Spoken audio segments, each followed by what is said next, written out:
1, 2, 3.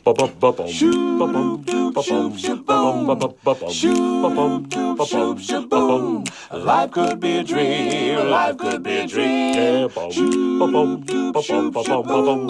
life could be a dream. If I could take you off the paradise above, please tell me, darling, I'm the only one you love, and life could be a dream. Sweetheart, hello again. Well, it happened on the streets of New York. It happened on the streets of other cities, too. Pittsburgh, I know, out coast. And I think it happened at a time when it could only happen. It's almost like a disease. Once you get it, you can't get rid of it. But it's a great disease to have, I understand, from what these people tell me. Life could be a dream. Life could be a dream. Yeah.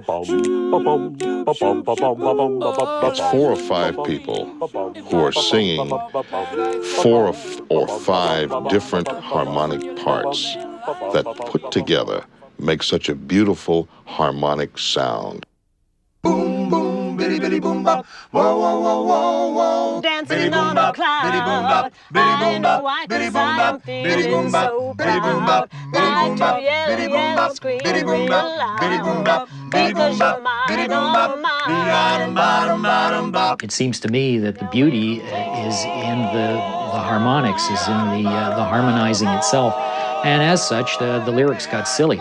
I don't think it in any way detracts from the music if you're just listening for the beauty of the human voice in harmony. Well, he's gonna buy me a wedding ring and I will hear all the angels singing, they will say, that is mine, oh mine. The vocal group party music is just that. It's a lead singer with usually 3 or 4 parts behind it. It's a group, vocal group, first tenor, second tenor, baritone, bass. And they all do a different note. They fill in like a note, and it makes harmony. It's a beautiful harmony. And then there's also a unison where they all sing the same note. You know? But that could also be considered as harmony, too. And I'm the only one that you love. Life could be a dream. Sweetheart, hello, hello again. Shaboom, I hope we meet again. Boom, boom, boom.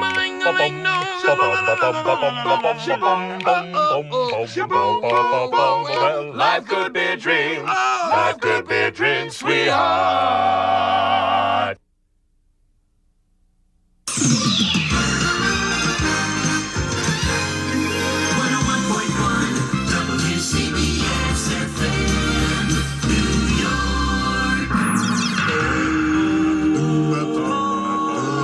There was a time when they sang on the street corner, the subway stations, wherever they could find an echo. And only one station brings back that sound. CBS FM 101.1. Ladies and gentlemen, it's time to open the doors to the Doowop shop with Don K. Reed. And the doors are open. We're ready to roll this Sunday night here at CBS FM. Let's start with the Edsels. Rabble. Blue moon, moon, moon, blue moon. Dip, dip, dip, dip, moon, moon, moon, blue moon. Dip, dip, dip, moon, moon, moon, blue moon. Dip, dip, dip, bomb, bomb, bomb, bomb, bomb, bomb, bomb, bomb, bomb, dang, dang, dang, ding, dong, ding, blue moon. That demonstrates a lot of what was going on back in the early days. Remember we used to talk about how maybe some of the early groups that didn't have the money to afford musicians when they went to record. Right, and right. A lot of early groups, recorded a cappella because they couldn't get the musicians in there. So low budgets. The bass lead in that he comes in. that was a staple back then. Right. And the rhythmic riff that we're doing, like shoo-doop doop shoop shaboom, that's like takes the place of drums.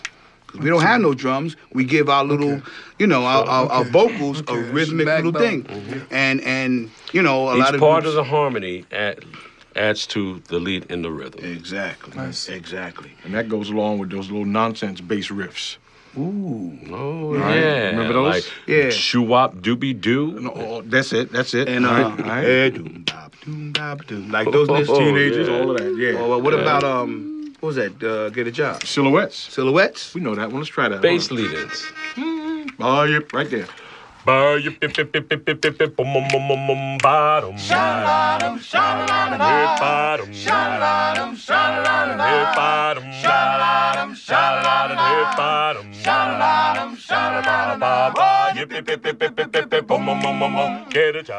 Vocal group harmony consists of the harmony itself among usually 4 or 5 singers.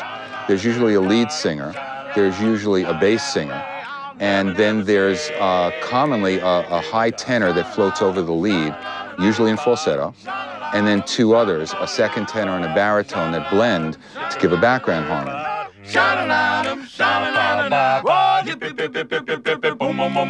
Get a job.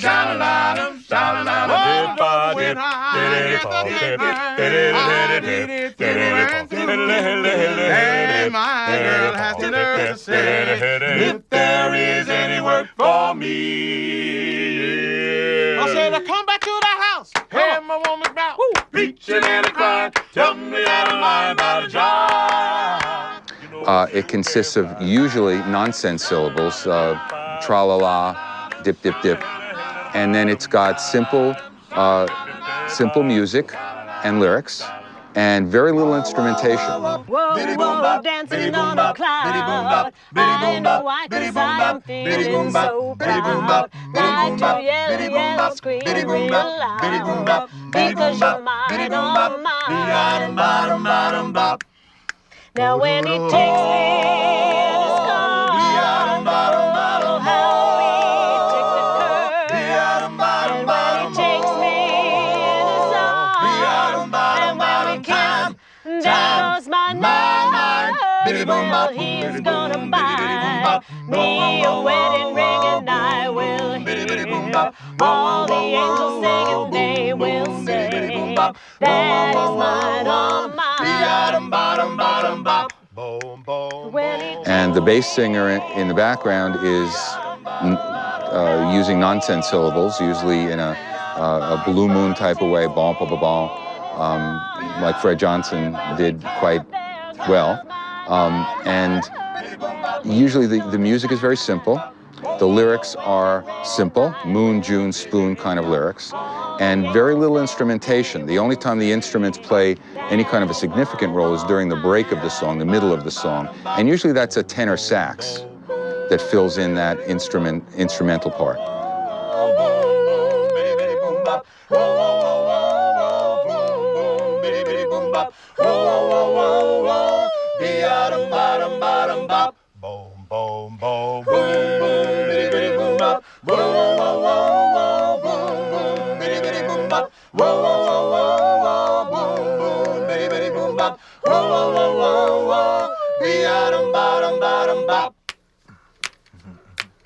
The genesis of it goes back to slavery, when on the plantations in the cotton fields, the slaves sang to not only pass the time of day, but of course it was, as we have found out over the years, a means of communication.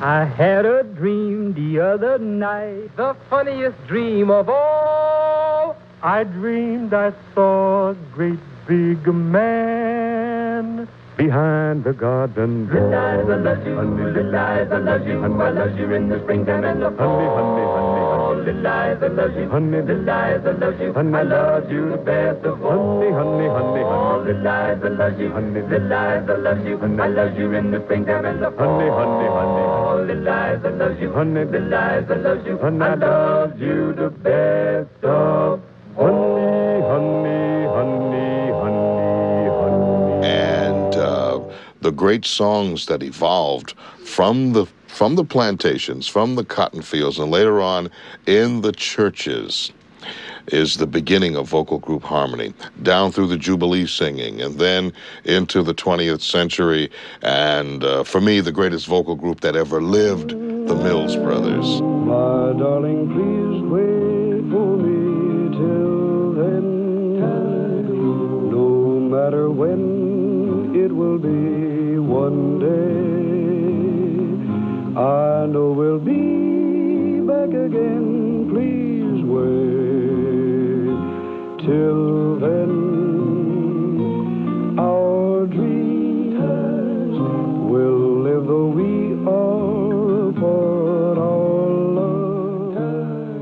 It's a fantastic thing, something that I truly believe you don't get over. When you hear great harmony, you hear 4 or 5 people, men or women, harmonizing together. And it's proven on the streets of New York when young people today, and I'm amazed that young people still do it, they stop and sing, and people just, they stop what they're doing, and they listen to it.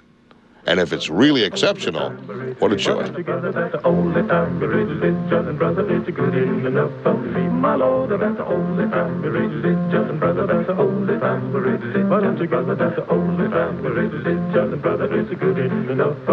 Yes, just come on, brothers, if you want to hear a story about that preacher and the bear. Gather round, boys, I don't want you to miss none of this here story, because it goes like this. A preacher, he went out to hunting.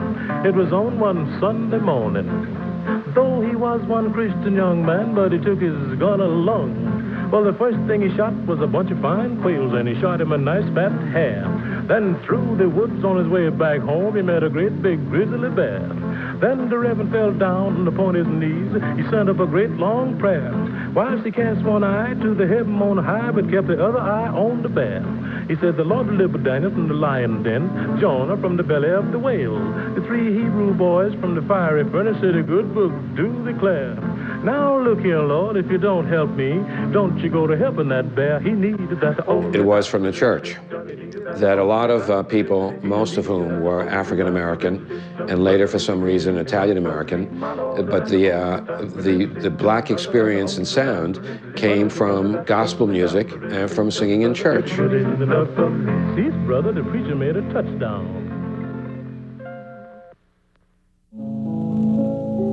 Does she love me? In 1948, when Sonny Till and the Orioles came on the scene out of Baltimore, they changed the face of rhythm and blues and vocal group harmony forever. Is she fooling?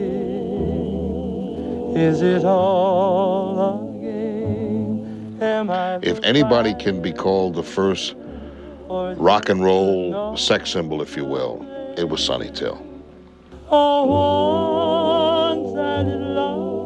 He was a matinee idol in the Chitlin circuit, as it was called, including the Apollo Theater and similar theaters in Baltimore and Washington, D.C. and Philadelphia. And he was he was idolized for his singing and I guess his good looks as well. Sonny Till had a way he would lean to the side when he sang, and he would point to the heavens, and the women went nuts. The women began to squeal, throw various articles of clothing on the stage, and they developed a style that all the other groups began to emulate.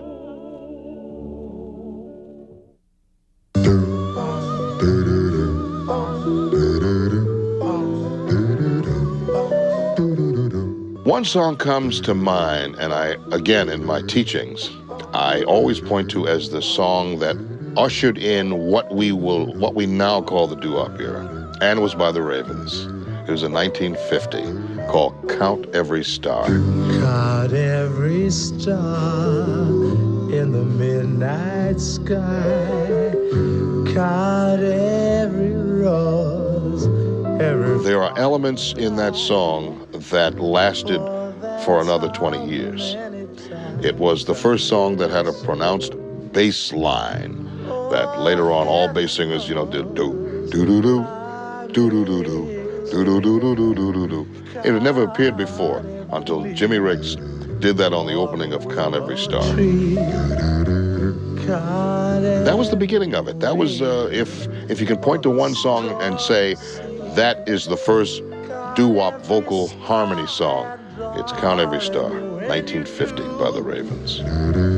Count every wave on a stormy sea. Count every star. But as we came into the mid-1950s, 1954, which is considered the watershed year, that's the year that G by the Crows and Shaboom by the Chords crossed over to the pop charts. And those were up-tempo songs. And into 1955, you had a mixture of up-tempo, we used to call them in those days jump tunes, and the ballads. By 1956, with Frankie Lymon and the Teenagers, the Kitty Leads came about, and most of those songs were up-tempo. We wanted to dance.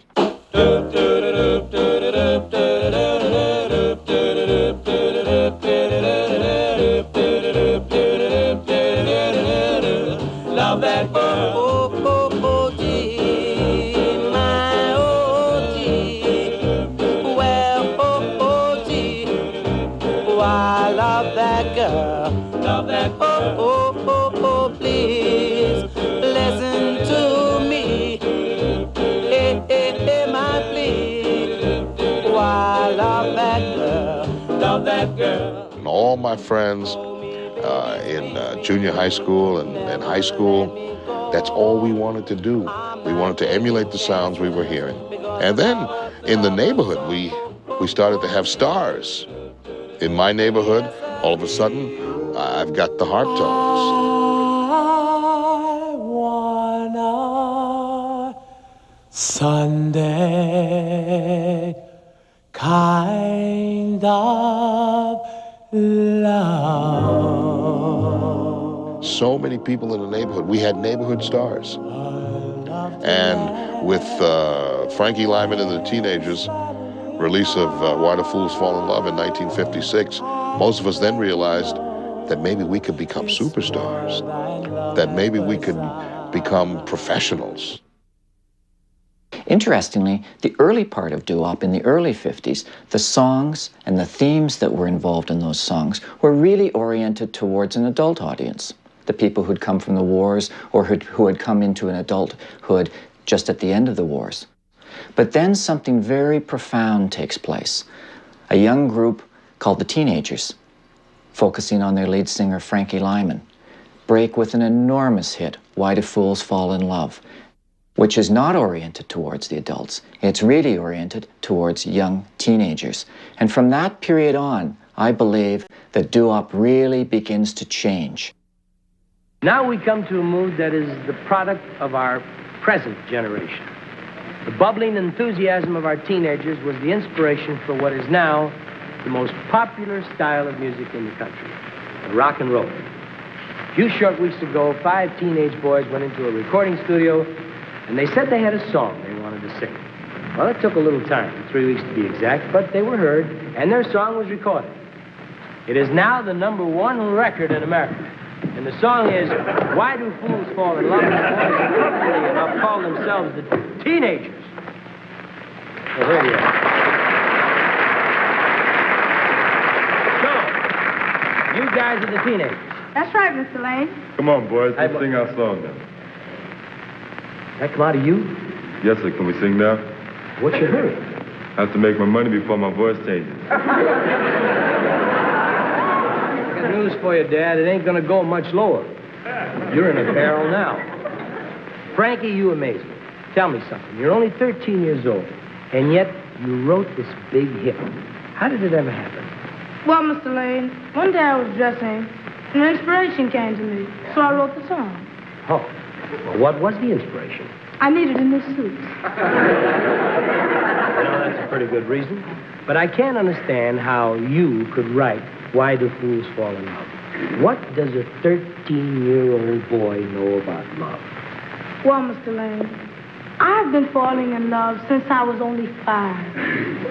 5? But I've been a fool about it since I was 11. Well, don't complain, lad. You've only had 2 rough years. I go all the way back to Bridie Murphy. I think we've had enough of this little chit-chat. This is your first nationwide television appearance, isn't it? That's right, sir. And I know that everybody's waiting to hear you sing, so are you ready to rock and roll it? That's right. That means I ought to get lost, huh? That's about it.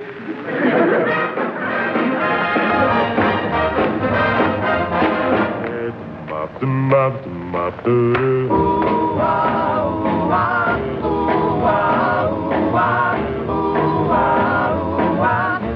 do fools fall in love? Why do fools fall in love? And love is the way to break the day. for the summer, they would have summer events, and one of the events was they're having a talent show. And this young gentleman, Frankie Lymon, had a group called the Esquires, and it was him, his brother, and another gentleman, and Frankie played the bongos. One played the sticks, and his brother played the congo. And at the dress rehearsal, he just kind of hung around with us. And we did the show, and it seemed like after that rehearsal, that dress rehearsal, and we did that talent show, he was in the group. Baby, baby.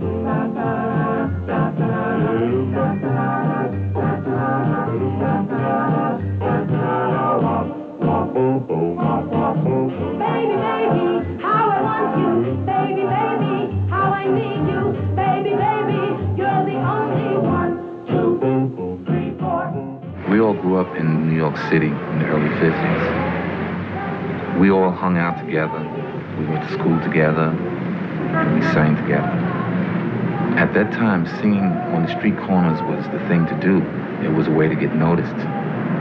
And one day we did.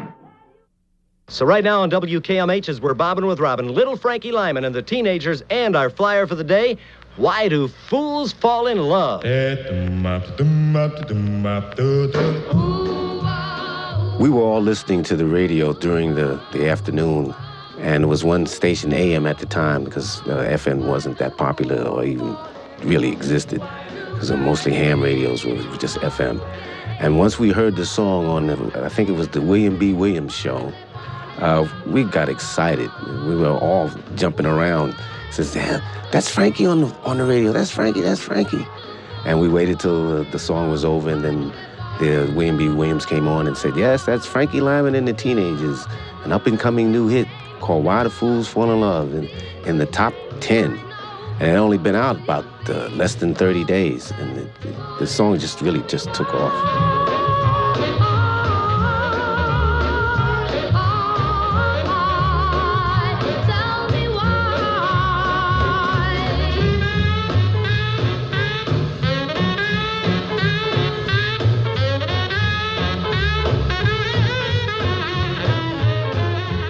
Frankie Lymon and the Teenagers were the first superstar group out of New York City. Again, they changed the music. Because they, with Frankie Lymon being so young and the other group members also being young, it kind of said that this is not just for adults, this is not just for older teens, this is for us, the kids.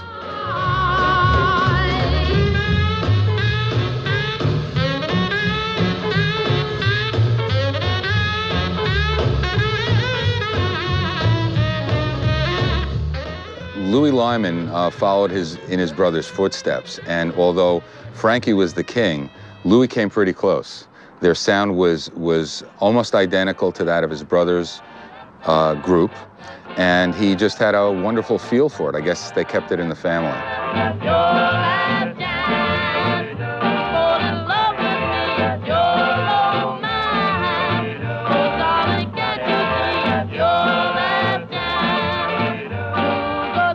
My life changed dramatically. It changed way before I even got into show business, because Frankie's success changed everybody's lives.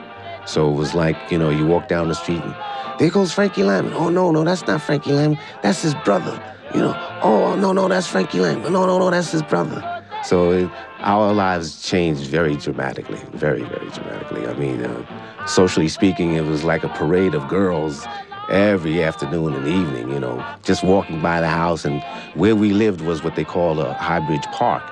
So all the girls would come up from Harlem and from the Bronx and just walk by the park, and it would be a parade of girls every day, just to think, with the chance of seeing Frankie Lymon or one of the Teenagers. So a lot of guys in the neighborhood benefited from that.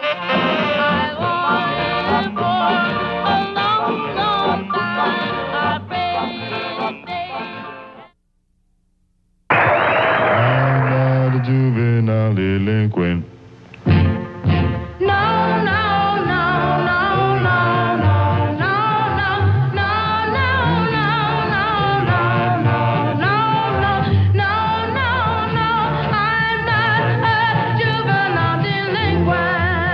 you really didn't have any say-so whatsoever. I mean, in those days, you were asked what to do, and you did it. And the manager literally just ran your life, really, you know. Sometimes you had exclusive managerial contracts where they could tell you what to wear, you know, what time to come in. So it was a lot of control over the artists in those days because it was a new business. It was a new industry blooming. We had been recording all together all the time. And I got some mail from here, United States, that our latest release, which was Out in the Cold Again, was fine and good, you know, was doing well already.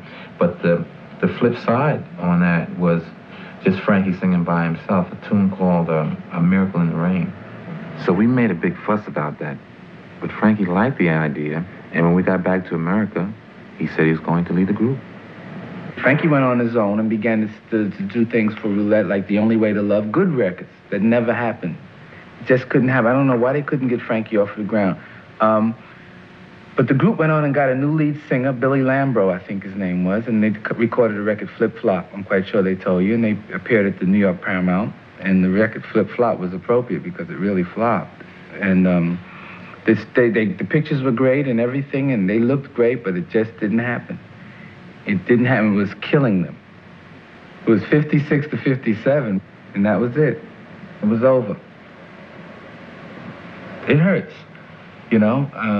It hurts an artist who's been popular to not have anything going, and you're still in that world, and you feel that you should still be there, and there's nothing to back it up, and it's horrible. And you begin to look for substitute strength. Drugs was in the 50s everywhere, but everywhere. And it was potent then too, and cheap, all right? Drugs was backstage, you know. Drugs was off stage, on stage. It was just everywhere. And it took a lot of people away from their normal course of life. Frankie was one of them. By the time he's 17, nobody wanted no part of him. He got blackballed from all the nightclubs, all the record companies, the booking agents. The man went broke completely. I picked him up on the streets of Broadway, and my challenge was to make the biggest comeback of his career. Remember when he was about this tall, and now he's about this tall. When he was this tall, he had his first $1 million round time. Ooh, baba, ooh, baba, ooh, baba, ooh, baba, why do fools fall in love? Talking about the one, the only, the great Rockaway now, Frankie Lymon!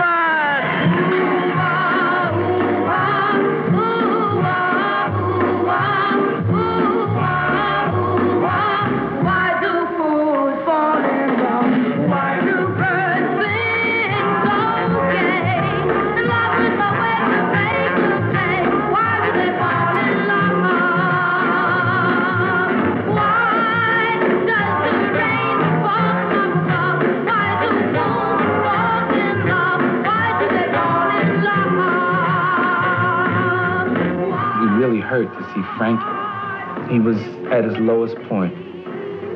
Frankie was no longer the Frankie Lymon I knew. He was always a brat and egotistical and everything, but he had the voice, and he could back it up. But then without the voice and he couldn't back it up, he was just another Joe. His voice is changing. Nobody wanted to develop the change of the voice of the young kid to the young man to the grown man. Nobody wanted to go through that transition with him. Teacher, educate me with a caress. Teach me nothing less than a lesson I'll never forget. Teacher, I was with a friend of mine from the Navy, and one of the neighborhood kids said, "Hey, Lou, I heard that your brother died." So I laughed to my friend. I said, "Man, that's about the 4th time somebody told me that he had died." So since I was so close to my grandmother's, I said, well, let me go upstairs and say hello to my grandmother, and we'll have a joke about him dying again. And lo and behold, it was my father, the policeman, and the person from the corridor. It was no joke.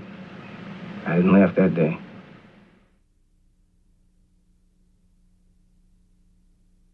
Doo-Wop music is definitely from a more innocent period. And I never use this term myself, but a lot of other authors have.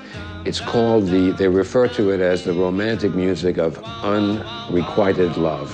Probably because it represents a time, I think, when America was innocent, if America was ever innocent.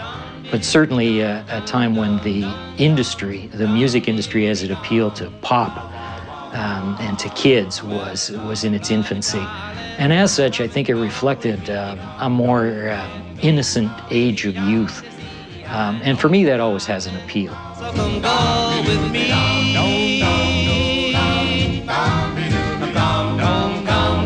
Come into my Doo-Wop, rock and roll 50 music was good American music. I mean, you couldn't find better music. It was fun music. I mean, we used to dance close together. You're my love, you're my angel, you're the girl of my dream. I'd like to thank you for waiting patiently. Daddy's home, Daddy's home to stay.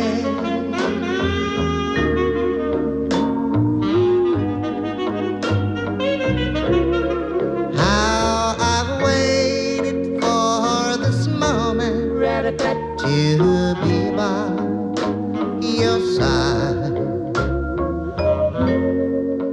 It was about love songs, and it was about young love, and it was the same kind of love that adults experienced.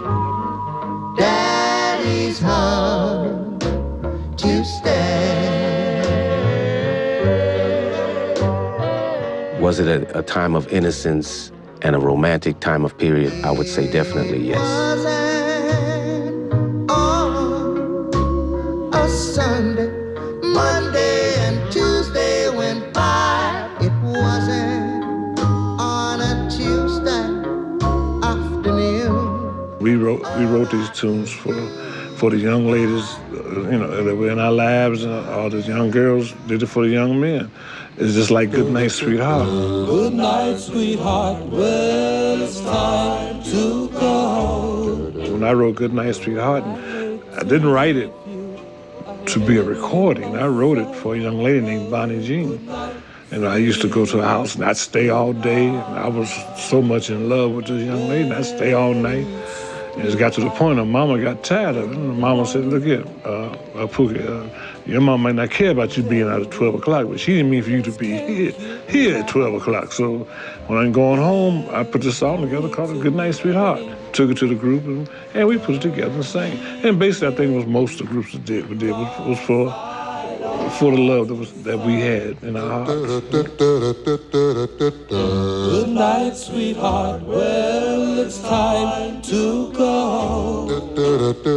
The youngsters would like to have the spotlight dances, the ladies' choice, where the ladies always chose the ballads. It was the time to get close, the time to hug, the time to think of Saturday night, to think of proms. And so that's why there was a lot of romance in the music. The lyrical content was very simple and very beautiful. It talked of our romance, which was always, it seemed to culminate in walking down the aisle. I hate to leave you, I really must say, oh, good night, sweetheart, good night.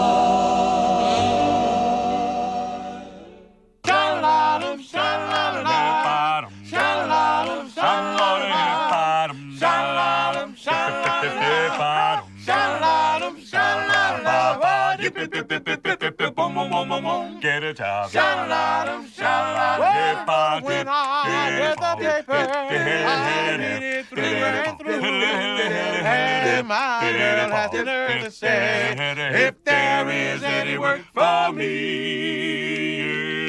I said, I come back to the house, have my woman's mouth, preaching and crying, tell me that I'm lying about a job. You know I still can't find Sha-la-dum, sha-la-la-dum, sha-la-dum, sha-la-la-dum, sha-la-dum, sha-la-la-dum, sha-la-dum,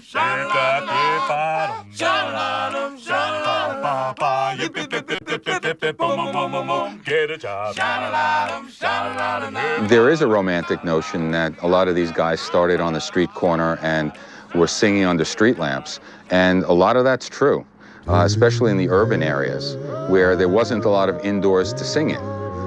It wasn't suburbia, it was small apartments in high-rise buildings, and there was plenty of room on the street. Almost every corner in Harlem had another group singing on it, and it kind of adds to the romance of the whole topic. Doowop is a unique urban music that starts in the United States, and its major cities are New York, Baltimore, Philadelphia, Cleveland, and Los Angeles. Especially in the northeastern sections, what you saw happening there were a lot of kids, time on their hands, young teenagers, etc. They either couldn't afford instruments or they didn't really know how to play instruments. But what they did have is an opportunity to practice and to sing together. So they'd sing on street corners, they'd sing in their auditoriums at school, they'd sing in halls, they'd sing in the subways, and they got to be very, very good. Practice in the subway, in lobbies, and in halls, even in the doorway, singing doo-wops to the wall. And if we went to a party and they wouldn't let us in. Everybody tried. And hanging out on the street corner in the cities with all the people you had to interact with, I think that's why these groups were created, because you had a lot of people to bounce off. If Joe didn't work out, maybe Tommy would. And, you know, you had a lot of guys to pick from. I think it was just something that happened in the city because there was more people available to, in a way, try out for the group and get the sound you wanted.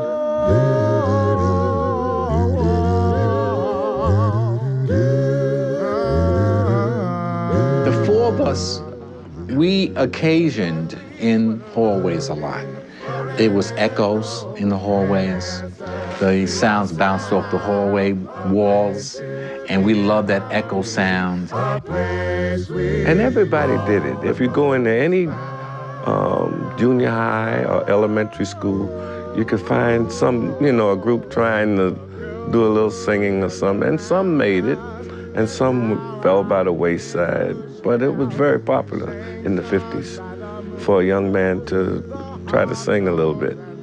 Today we can stay in our homes and be entertained with everything. You got, the VCR, you got the DVD, you got television, you got radio, you got air conditioning. Why leave? Years ago on a hot summer night, a lot of people didn't have television, didn't have air conditioning, so they went out. They sat on the porch. Guys used to hang out on the corner because it was cooler. And just, the camaraderie between guys. Can you sing? I sing. You hear that song? And they'd start just harmonizing on the street corner. And all of a sudden they realized they could sing. And maybe we can do it. Maybe we can have a record. And today when I play my old 45s, I remember when I used to sing with my friend. We were looking for an echo, an answer to our sound, a place to be in harmony, a place we almost looking for an echo, an answer to our sound. Frankie Lymon had a tremendous, profound effect on the music, as great, if not greater, than Michael Jackson had in the 60s, 70s, and 80s. And Frankie Lymon and the Teenagers' songs had a profound effect on many, many other groups. Arlene Smith talks about that her group, when she was developing, they didn't really think that they were going to be able to ever get a hit record until one day she heard on the radio this tremendous song, And the announcer, or the disc jockey, said that this song, you know, ladies and gentlemen, it's Frankie Lymon and the Teenagers, Why Do Fools Fall in Love? They played the song, and then the disc jockey announced that Frankie Lymon was only 13 years old. When I heard that, I said, well, he's not much older than I am. You know, we're in the same age group. Let me try and do this a little bit more seriously. And the result of that was their big hit, Maybe.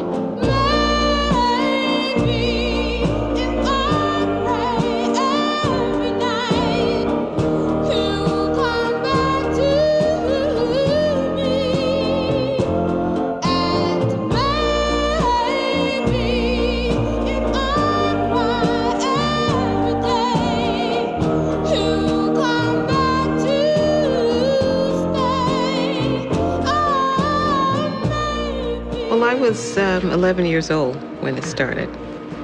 Okay. And I believe I was 16. And I was probably about 13 years old. I was about 12, you know. No, I was, between 12 and 13. When the records were recorded. Now, you know, when I think about it, it was probably 11 when the group started to formalize, 11, 12.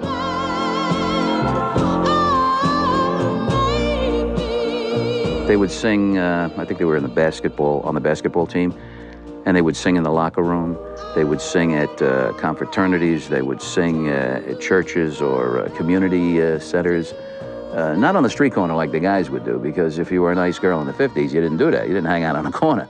So I think that had a lot to do with it, too. But once it started rolling, the ladies made a big mark in this music. They really did.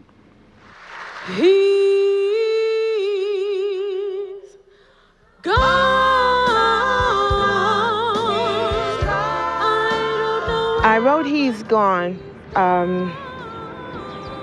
because I didn't get out much. And there were a lot of parties, you know, and there was this guy that I liked. And he had the prettiest eyes, and I just thought he was fabulous, and couldn't go to the parties. And I lived in a tenement on 163rd between Union and Prospect. And my living room windows faced into a court. So it would drive me crazy. You could hear the music, you could hear the voices. I knew he was there. And I couldn't go. So I just entertained myself with the piano.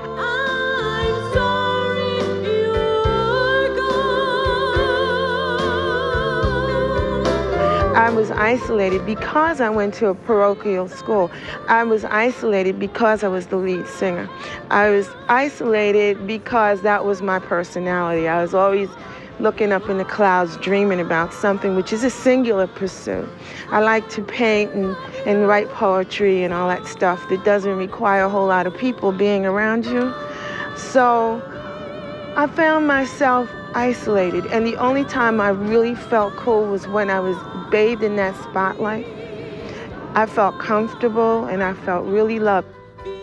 They would hit the stage with their beautiful dresses, with the crinoline slips and their white gloves, and they had voices and still have voices that border on the angelic. When you listen to them, you hear angels sing. And with Arlene Smith's fantastic lead, it was a combination that was unbeatable. Every other female group that followed owes it to the Chantels.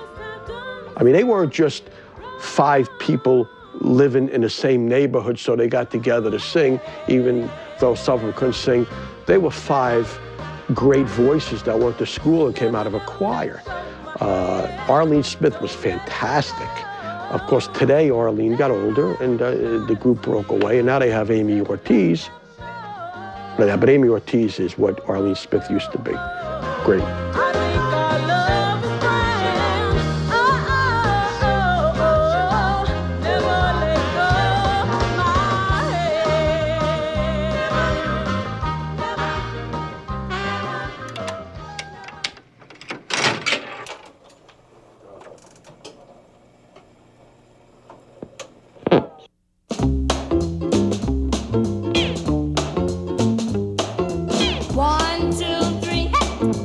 Look at me.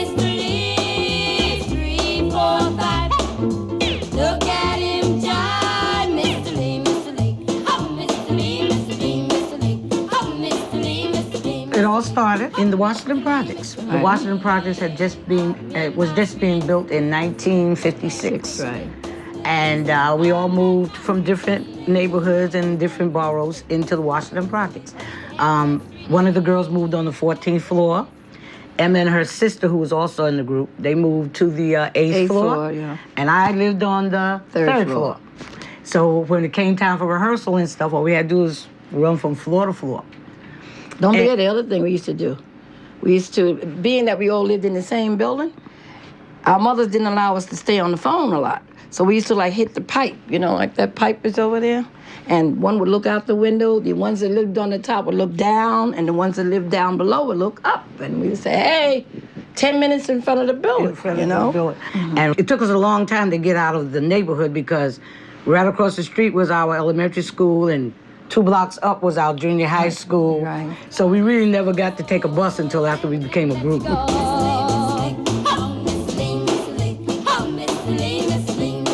The 3 older ones was in the junior high school, and Jane and I was in the elementary school where Mr. Lee worked. Yeah. And Jane and I didn't kind of like him so good, so we started writing these little derogatory things about him. And when we all got to the next level and went to the other school, we said, this is a good song, let's really make it a song. So we started singing and get the harmony right and everything. Jerry Wexler and Armin Erdogan. They both decided they liked that song that we sang. We sang Mr. Lee and Look at the Stars. And they loved the songs, but Armin Erdogan said, well, I think we should change the words a little bit. Can't you girls write some different words? Because make it like you love the guy instead of like you don't like the guy, you know? Because he asked us where did the song come from, and we told him all about Mr. Lee. He said, well, let's see if y'all can go into the place there and write a song, the same song, but with different words saying that you love the guy, and which is what we did. I met my sweetie.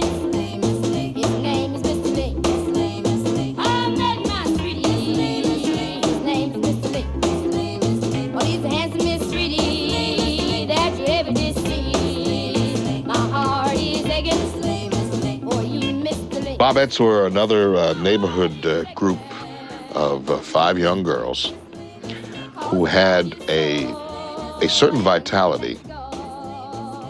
Maybe because they were younger. They just had a bounce and a verve. Their style, their sound was infectious. Retha, the lead singer, she was so full of vim and vigor.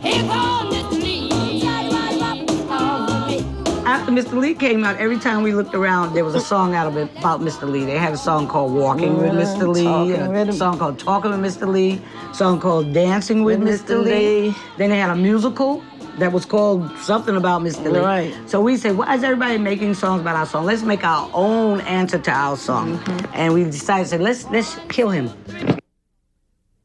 And that way we get rid of him. Nobody else could make a song about Mr. Lee unless they say Mr. Lee's ghost came back or something like that. So that was Return. Right. That's why we set out and we just all got together and wrote I Shot Mr. Lee. 1, 2, 3.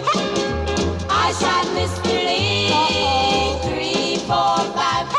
I got tired of his job. I taught junior high school for over 30 years. And one time, it's so long ago, I believe in the early 1990s, I had a student in school named Jonathan Lee. And I said to him, by any chance, you're not related to 1, 2, 3, here comes Mr. Lee by any chance, are you? And he said to me, he was my great-grandfather.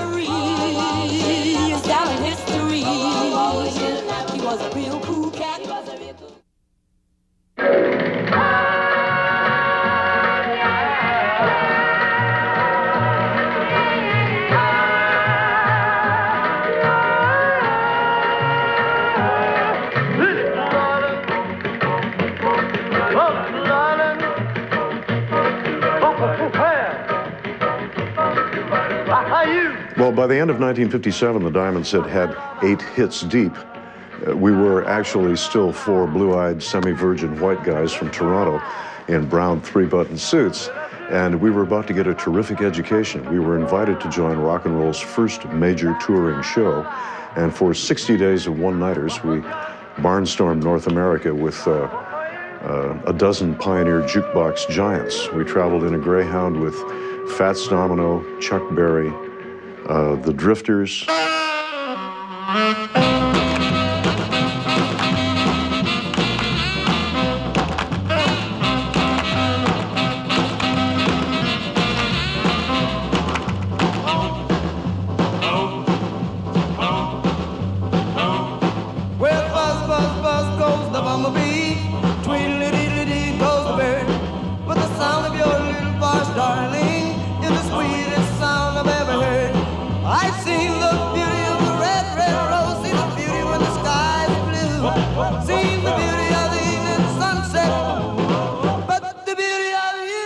Clive McFadden, Fats Domino, Laverne Baker, Dion and the Belmonts. Yeah. So That was it was a big, about the Spaniels. 13 or 14 acts on the show. I think we did 60 shows in 60 days, and it was exhausting.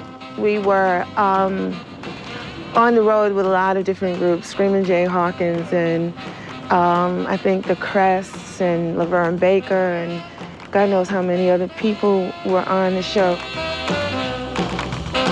We weren't educated in the way that Americans are about what the history of the country was and what discrimination was all about. There were no black people in Canada at that time that I didn't meet a black person until I was in my late teens.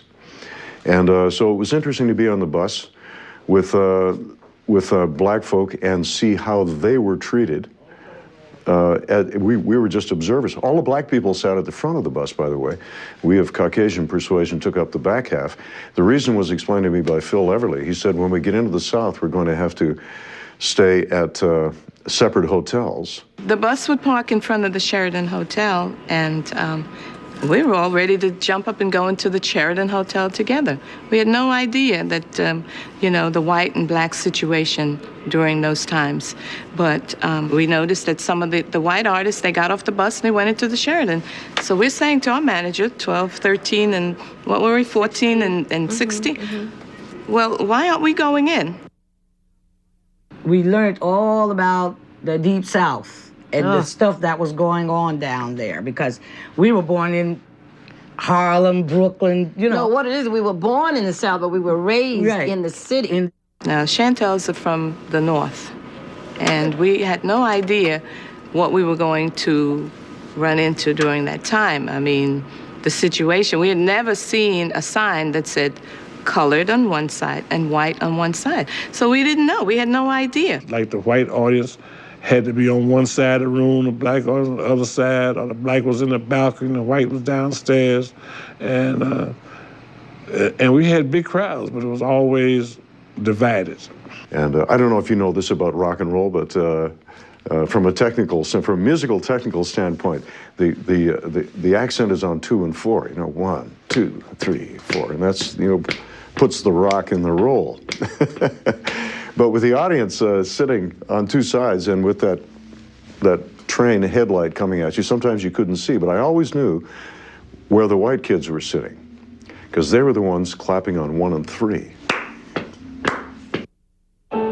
Only you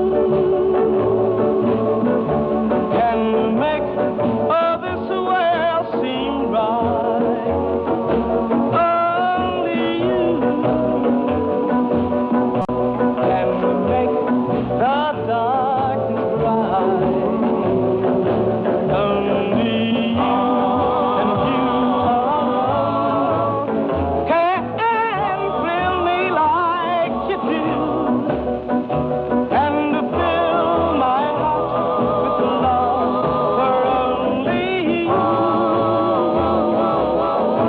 The success was so quick that a lot of managers and record companies were really astounded by the success that the record industry was having at that particular time.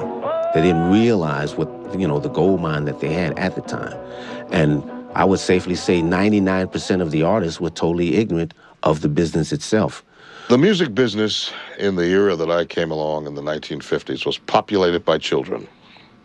It was populated by children and controlled by men who we thought were old men at the time, but as I look back in retrospect, they were in their late 20s, early to mid-30s. You're not talking about the major record companies. In those days, they were referred to as independents, and in many ways operated out of storefronts in ghetto neighborhoods. And consequently, there was this huge pool of talent who were basically high school singers and street singers. A lot of people thought, a lot of those groups, the Cadillacs, the Valentines, the Harptones, were grown men, but in essence, they were really 17, 18, and 19-year-olds.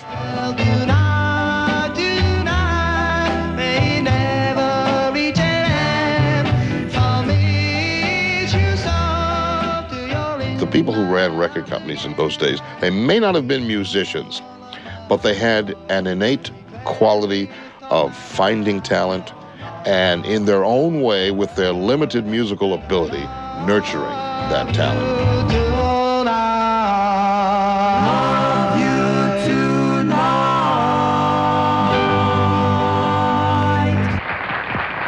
And they exploited us.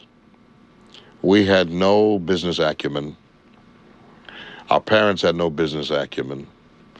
The term entertainment lawyer did not exist. There were no entertainment lawyers then. If the family had a lawyer, it was their real estate lawyer, or it was their probate lawyer. And if they looked at contracts, they truly didn't know what they were looking at either. It was truly a new time, a new era. And the only people that had any understanding and wherewithal at all were the people who were sitting on the other side of the glass. And yes, they exploited all of us. Really never thought of it as a business. You know, it was chasing the girls and drinking the whiskey, and we wasn't making no hell of a lot of money.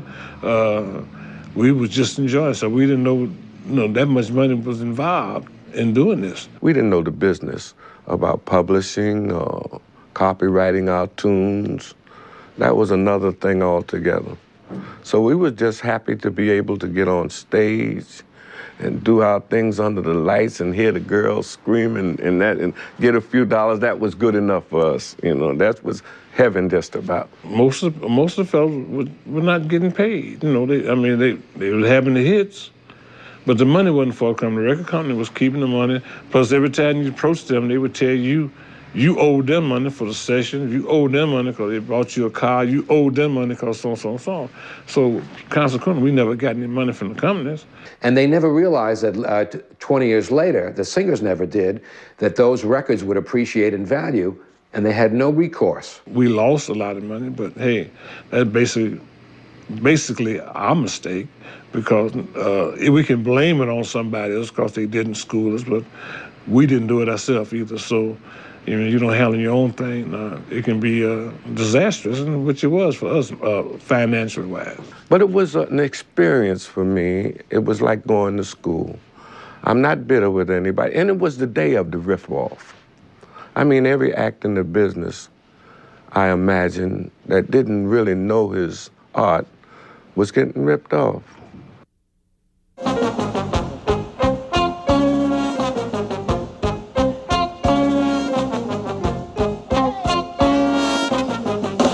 Come on from a dance, and in the hall to make a romance. When you do the things you shouldn't do, peekaboo, I'm watching you. When you ought to be in school, learning about the golden rule. When you dance with somebody on the shoe, peekaboo, I'm watching you. Look in the dark, you see my face. Don't try to hide, I'm every place. Play cool, kinda sweet. I'm gonna give you what? Hope you heard the thing I said. Let it sink in. Earl Speedo Carroll and the Cadillacs, they were choreographed by a man named Charlie Atkins, who was part of the dance team of Coles and Atkins. Charlie Atkins and Charles Honey Coles. Their choreography was so precise. There was so much precision there. Every song had a different set of steps. And Charlie Atkins' philosophy was, whenever the group isn't singing, they're dancing, they're moving. And the magic was that when it came time for the group to sing again, they would somehow be right back at the microphone and they would begin to sing. And then when they'd finish singing, they'd be moving again. They'd be 2, 3, 4, 5, 6 steps away from the microphone. It was so beautiful, and they dressed sharply.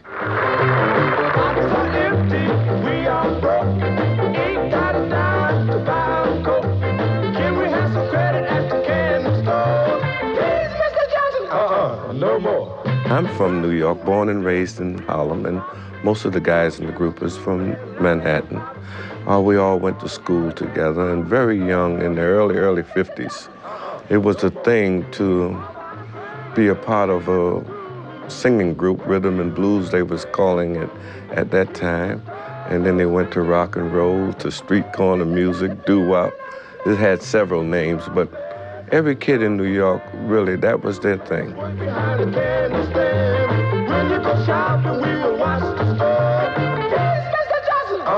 No more.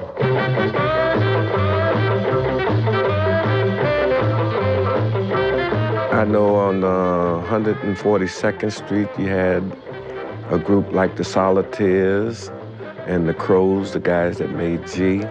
Then if you went downtown to 118th Street, you would have the Five Crowns, Charlie Boy, which turned over to be the Drifters with Benny King and those guys. And we used to try to get on the amateur show at the Apollo Theater. The Apollo crowd would let you know whether you had something or you didn't. You know, if they didn't like you, they'd boo you right off that stage. And if they did like you, they would let you know that you had something going. We were playing an armory up in some part of Massachusetts, I remember. It was a sellout show. And after the show was over, we were on our way out, and Bobby Phillips, the bass singer, the ham of the group, my right-hand man, he seen a big torpedo sitting outside of the armory. And my head has always been a little tall, and they used to tease me about it, and they still do. And he looked at the torpedo and say, "Hey, Speedo, there's your torpedo." And I was very upset about it. I said, "Listen, man, number one, my name is Earl to you, sucker, not no Speedo." And they fell out. All the guys just waddled on the ground. They laughed at this Speedo, there's your torpedo. And we got in the car, and it was a big number that year by a group called Waterboiling Baby. And we took their Womp Wah Shooby-Doo. That's where we first got Womp Wah Shooby-Doo. And we put that and wrote lyrics to Speedo. And by the time we got to New York City from Massachusetts, we had written the song, Speedo. Well, now they often call me Speedo, but my real name is Mr. Earl. And now they gonna call Speedo till they call up and get you big league girl. Yeah, yeah.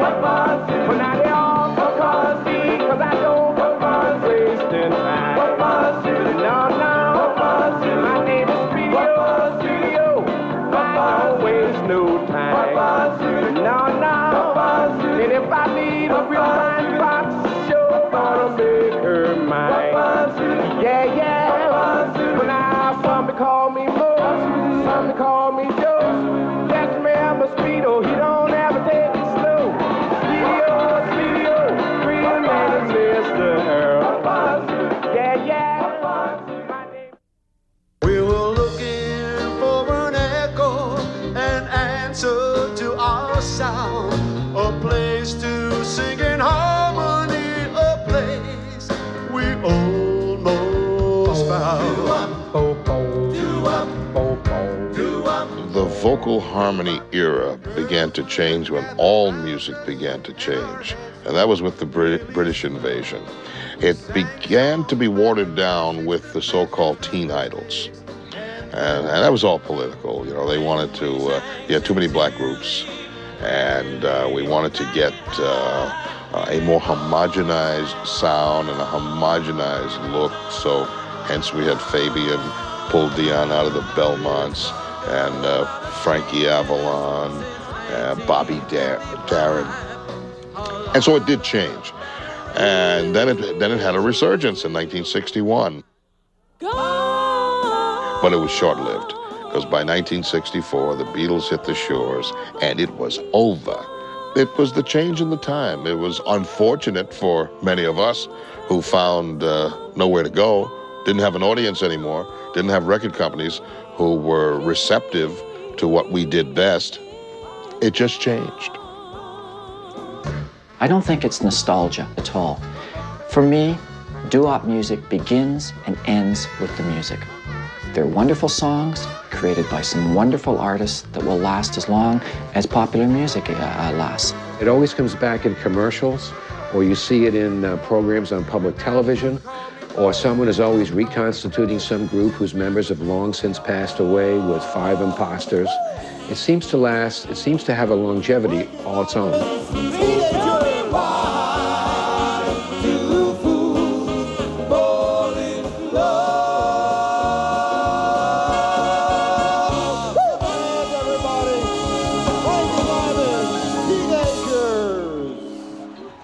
If young people today listen to this music, I think it's appealing to them.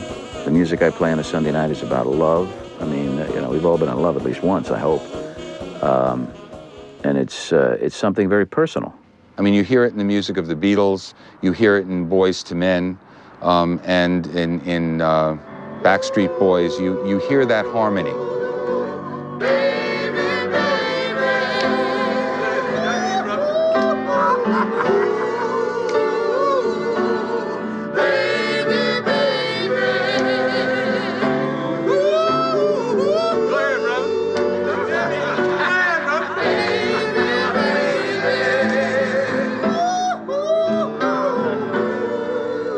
The music was very simple, very basic, a departure from a more formalized form of pop music. You didn't have to spend 15 minutes to understand what a lyric was saying, but it got right to your heart very quickly.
Each of the other three members in your quartet, and you huddle together.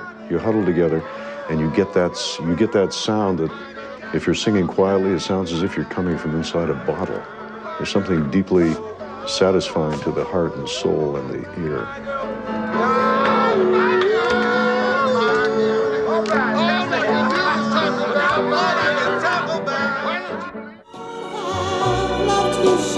And for some reason, it's a music that never seems to die.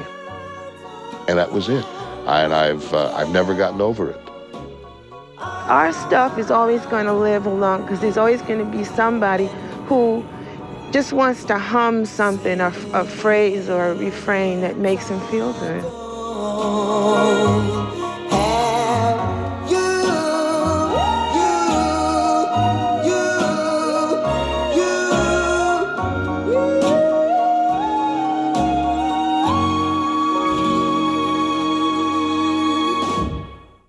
I wonder who wrote the book of love? Tell me, who wrote the book of love? I've got to know the answer. Was it someone from above? I wonder who wrote the book of love?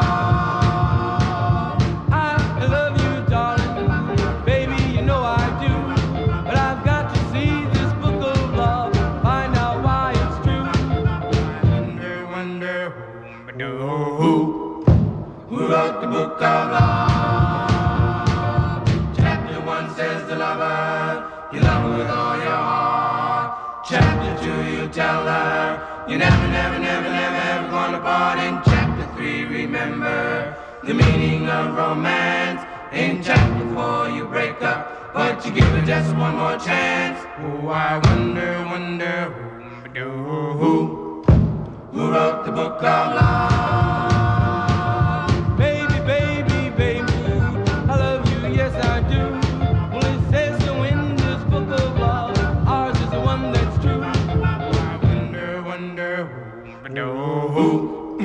Who wrote the book of love. Chapter 1 says to lover, you love her with all your heart. Chapter 2, you tell her, you never, never, never, never, ever gonna part. In chapter 3, remember the meaning of romance. In chapter 4, you break up, but you get